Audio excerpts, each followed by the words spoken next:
आज के मुआशरे और सोसाइटी और आज के समाज पर जबरदस्त कुरान करीम की इस आयत को इस रुकू में पेश किया गया है। और जो अपने गुप्तांग की, अपनी शर्मगाह की हिफाजत करते हैं, दो माना है इसका शर्मगाह की हिफाजत का। ये नाभि जिसको आप बोलते हैं बंगला में, नाफ से लेकर घुटने तक इतना हिस्सा मर्द से भी छिपाएगा। इतना याद रखिएगा, नाफ से लेकर घुटने तक, यहां से यहां तक इतना हिस्सा मर्द से भी छिपाएगा और इतना हिस्सा औरत से भी छिपाएगी। मर्द के इस सतर पर नजर नहीं डाल सकता और इतना हिस्सा औरत भी किसी औरत के जिस्म पर, सतर पर, इतने हिस्से पर नजर नहीं डाल सकती शरीयत की नजर में। अब सुबह वॉकिंग में जाना और टहलना और सिर्फ पैंटी पहन लेना, अंडरवियर इतना घुटने से ऊपर, और उसी में जोकिंग करना जेब देता है। और फिर जब मर्द का ये हिस्सा नहीं देख सकता तो फिर लड़कियों का उस हिस्से पे नजर डालना, और यहां से लेकर यहां तक का हिस्सा लड़की से भी, औरत से भी छिपाएगी। लेकिन आज घुटने से ऊपर जितना कपड़ा आ रहा है उतनी ही वो आज मॉडर्न लड़की कहलाई जा रही है। एक बात मैं डंके की चोट पे कहता हूं, और ये बात यहां नहीं, बंबई वगैरह में कहता हूं मैं, क्योंकि बंबई वगैरह का माहौल ज़्यादा वैसा है। एक पहचान बताई है मैंने, जिस लड़की के जिस्म पर जितने कम कपड़े आप देखो, आज भी ये पहचान बता रहा हूं आपको, मेरी मां बहनें भी सुन रही हैं, सुने, और उन्हीं को सुनाने के लिए तो बोल रहा हूं। जिस लड़की के जिस्म पर जितना कम कपड़ा होगा, समझ लेना कि ये उतने ही बड़े बाप और उतने ही अमीर बाप की बेटी है। कपड़ों के साइज की कमी उनके माँ बाप की दौलत का एड्रेस देती है, पता बताती है कि इनका बाप कितना अमीर है।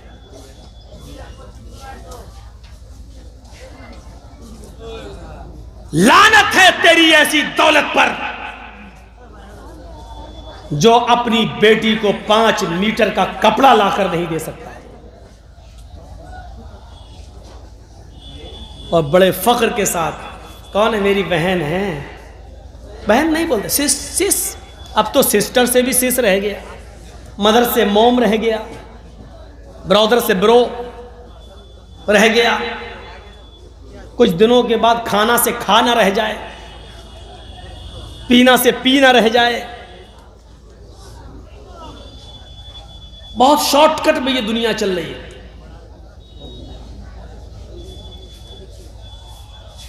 लानत है से बात। कौन? सिस्टर। कौन है? मेरी वाइफ। बंबई के अंदर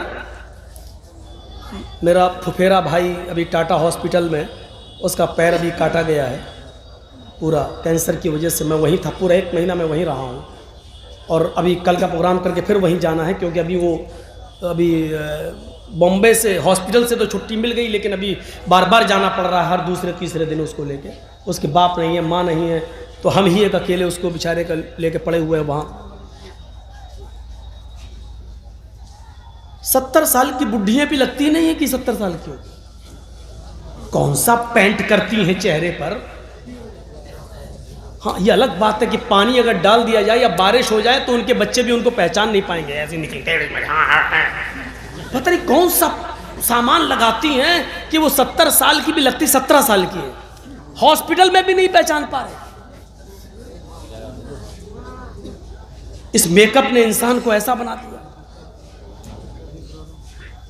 कितना खतरनाक। और जब 70 साल की बुढ़ियों में भी जवानी चढ़ी है तो उनकी 18-16 साल की लड़कियों में फिर कैसी ओरियानियत होगी? ताज्जुब करेंगे आप। यूरोप कंट्री में फ्रांस ने एक ड्रेस बनाया है, जिस ड्रेस को पहनकर लड़की बाथरूम में जाकर नहा ले, बस नहाने के लिए उसको पहने और बाथरूम में अपने गुस्ल खाने में जाकर उसको पहनकर नहा ले, यानी वो बाहर पहनने के लायक नहीं है। वो सिर्फ अंदर बाथरूम में उसको पहनकर शावर वगैरह से नहाने के लिए बस उसको नहा ले, फिर टॉवल वगैरह से पोंछ कर कपड़े अपने बदल कर वहां से बाहर निकल आए। वो इसलिए बनाया था फ्रांस ने, और उस ड्रेस को अभी तक फ्रांस में भी किसी लड़की ने पहनकर सफर नहीं किया है, ट्रेवल नहीं किया। फ्रांस में भी, फ्रांस की गलियों में भी उस ड्रेस को पहनकर कोई लड़की भी फ्रांस की गली में नहीं निकली है। वो ड्रेस जब इंडिया में आता है और इंडिया के बड़े शहर बॉम्बे में आता है तो बॉम्बे की एक लड़की ने उस ड्रेस को पहना है और उसको पहनकर अपने घर से जूहू चौपाटी तक उसी ड्रेस में जाती है, उसी ड्रेस में। और आपको मालूम है वो लड़की कौन है? वो लड़की एक मुसलमान है। और आपको यह भी बता दूं कि वो किसकी लड़की है, नाम नहीं बताऊंगा। वो लड़की भी एक बहुत बड़े हाजी की लड़की है।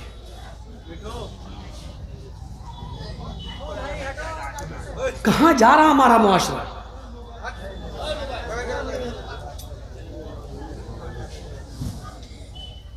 जिस महाराष्ट्र के अंदर और महाराष्ट्र की मिनी राजधानी कैपिटल नागपुर के अंदर षड्यंत्र रचे जा रहे हो,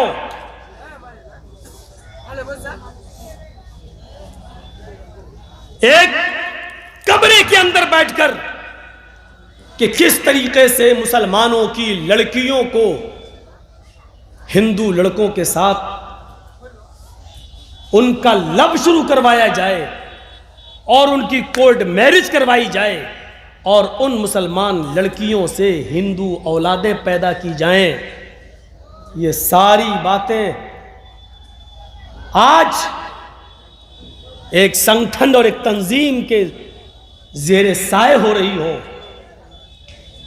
और इस कारनामे को ऐसे अंजाम दिया जा रहा है कि कॉलेज और यूनिवर्सिटियों में वैकेंसी निकाली जाती है। वैकेंसी, इतनी सीटें खाली हैं अल्पसंख्यक अकलियत के लिए, और जब उन कॉलेजेस और यूनिवर्सिटियों में मुसलमान लड़के उस वैकेंसी को देखकर जाते हैं और अप्लाई करते हैं तो कहा जाता है कि लड़कों के लिए जितनी सीटें थी वो भरी जा चुकी हैं, अब जो सीटें खाली हैं वो लड़कियों के लिए हैं। और फिर वो सीटें लड़कियों से पुर की जाती हैं, सिर्फ मुसलमान लड़कियों से। और जाहिर है को एजुकेशन में जब लड़के और लड़कियां एक साथ बैठकर पढ़ेंगे तो माफ कीजिएगा, महाराष्ट्र के अंदर कितनी मुसलमान लड़कियां गैर मुस्लिमों के साथ कोर्ट मैरिज कर रही हैं, और कोर्ट ये कहकर उनके मां बाप की बात को रिजेक्ट कर देती है, लड़की बालिग है, उसको पूरा अधिकार है, किसी से भी शादी कर सकती है। और ये सारे काम एक संगठन, एक तहरीक, एक तंजीम के इशारे पर हो रही है, और वो तंजीम हमारी गवर्नमेंट के साए में पल रही है और परवान चढ़ रही है।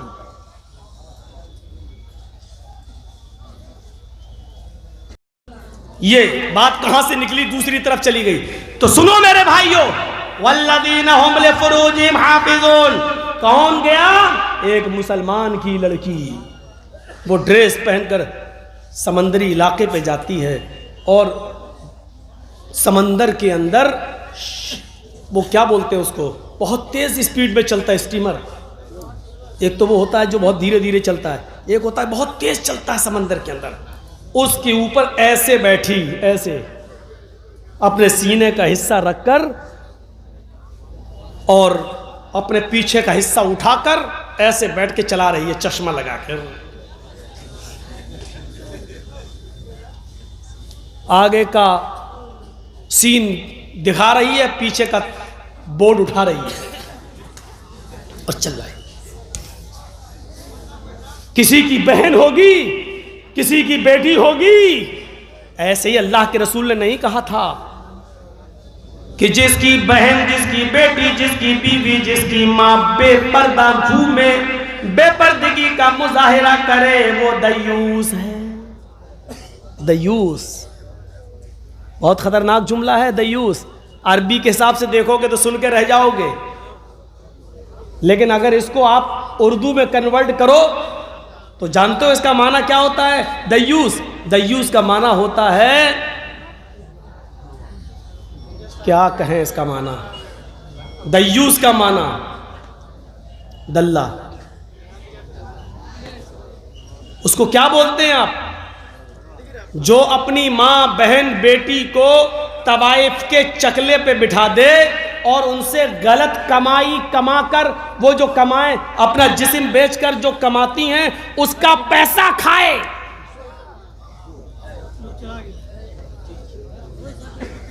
दयूस का ये माना होता है, अपनी मां, बहन, बेटी को, बीवी को गलत काम के लिए बिठाने वाला और उनकी हराम कमाई खाने वाला। जिसकी मां, बहन, बेटी, बीवी बेपर्दा घूमती हो वो दयूस है।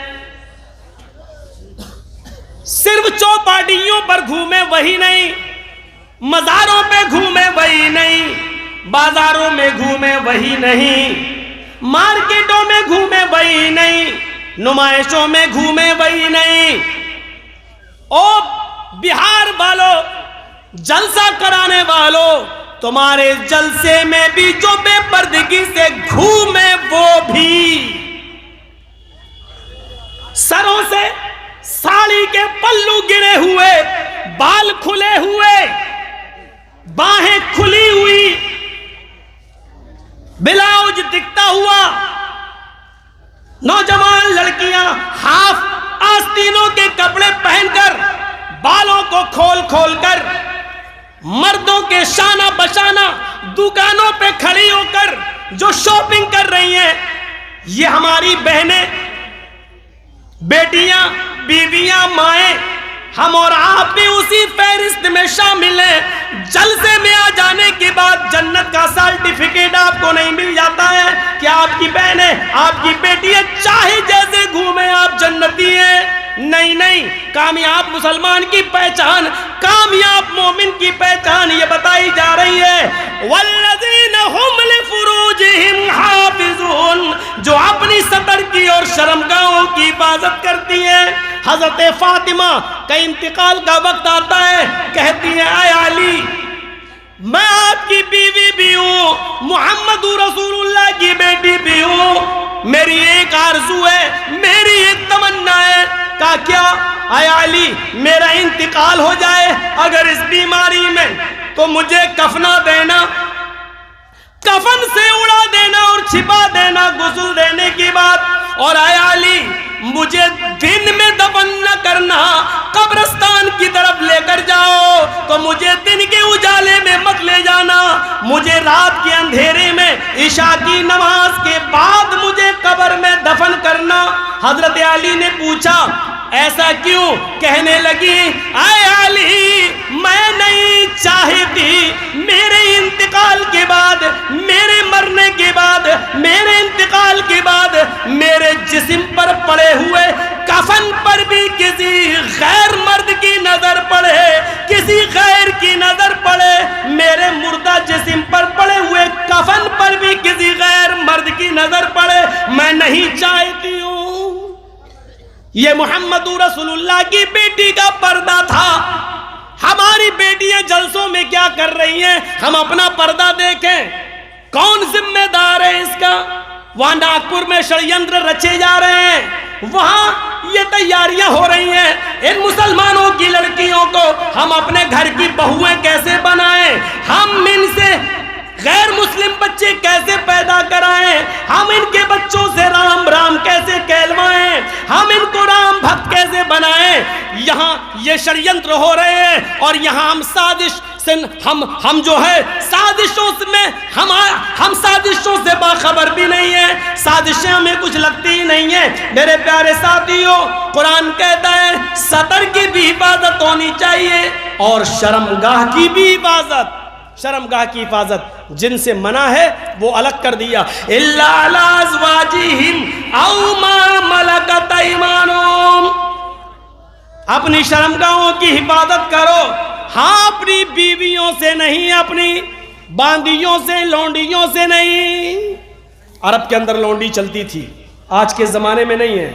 अरब के अंदर लड़कियां खरीदी जाती थी और बेची जाती थी पहले, तो इसलिए जो खरीद ली जाती थी पैसा देकर, जिसको हमने खरीद लिया वो हमारी लौंडी हो गई। अब लौंडी से बीवी वाला काम लिया जा सकता था, उसमें कोई बुराई की बात नहीं है। लेकिन अब चूंकि पूरी दुनिया के कानून की नज़र में लड़के और लड़कियों का बेचना एक कानूनी जुर्म बन गया है, इसलिए अब में जब लड़कियां खरीदी और बेची जाती थी ये आयत नाजिल होती है। लिहाजा दो यानी एक तो अपनी बीवी से अपनी शर्मगाह की हिफाजत नहीं कर सकते, नहीं करो, और लौंडी से, इन दो की इजाज़त दे दी गई। इनके साथ अगर नहीं करते हो तो कोई हर्ज नहीं, लेकिन इनके अलावा फमन इब्तगा वरा ज़ालिका फउलाइका हुमुल आदून। अगर इसके अलावा कोई दूसरा रास्ता इख्तियार किया, बीवी को छोड़कर कोई दूसरा रास्ता इख्तियार किया, तो तुम ही हद से आगे गुजरने वाले हो, हद से आगे सरकशी करने वाले हो, आदून हद से तजावुज करने वाले हो। हद से तजावुज समझते हैं? बाउंड्री को क्रॉस करने वाले हो, लाइन को क्रॉस करने वाले हो। फेसबुक, व्हाट्सएप, मैसेंजर, इन चीज़ों ने जहां कुछ फ़ायदा किया है तो बहुत नुकसान भी किया है। आज तो ये बहुत अच्छा ज़रिया बन गया है, जुड़े हुए हैं लोग, और मर्दों से ज़्यादा, लड़कों से ज़्यादा लड़कियां भी जुड़ी हुई। मुझे मालूम है कि मेरी तकरीर का हश्र क्या होगा, मेरे कह देने से तुम छोड़ थोड़ी दोगे, वो तो मुझे मालूम है। और क्या 20 साल से आप छोड़े बैठे हैं क्या? लेकिन बताना मेरा फर्ज है, बता रहा हूं, नुकसान भी